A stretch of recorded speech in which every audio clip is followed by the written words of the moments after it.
of the things we would do just as Science of Life, we would enter in on a classic song, whether it's a jazz or soul or funk record or whatever we were just inspired by at the time collectively, just playing records in the studio, whatever. It's like, oh man, that joint, I just want to play that in the car, you know? Yeah.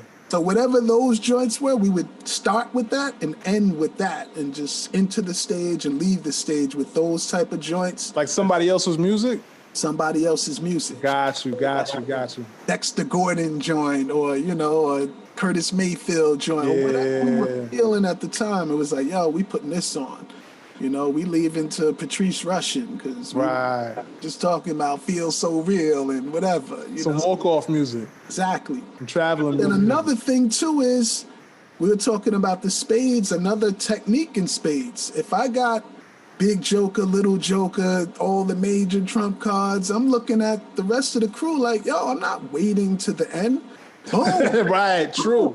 Boom. And I'm going to drain you of all... Get these books now. Get them out the way. But not even get them out the way. I'm taking all the spades off the table. So now, and then I can even see who's who. You know, so now it's like, oh, you ain't got no more spades. You ain't got no more spades. You throwing out low card. You didn't even try to challenge this. So either you don't know how to play or you don't got a card that could beat this. And see, that's the levels. That's the levels. I'm taking notes right now because that's not even in my repertoire, that little tactic and strategy right there. It will be next time I play. Waiting to the end, I learned the hard way. Sometimes in spades, waiting to the end, depending on what your hand is the worst thing you can do. Like, it's the worst. And it seems like, yo, at the end, boom. But nah, sometimes if you don't have certain cards and you don't play them, I got uncles and aunts who are like counting cards. They already know, yo, there's only 2 aces left. And he already threw his ace in time. If he had it, he would have did this 2 moves ago. It's just like, whoa. So, yeah, I've been around G's who just...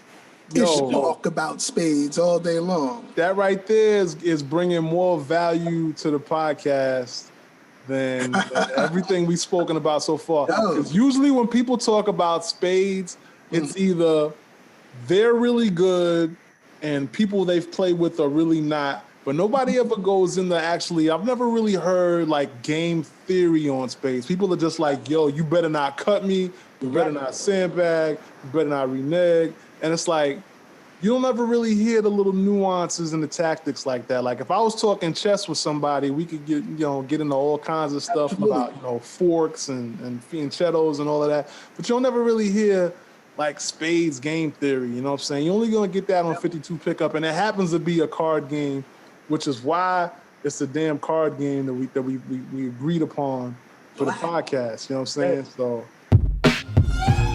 there it is, there you have it. 52 pickup.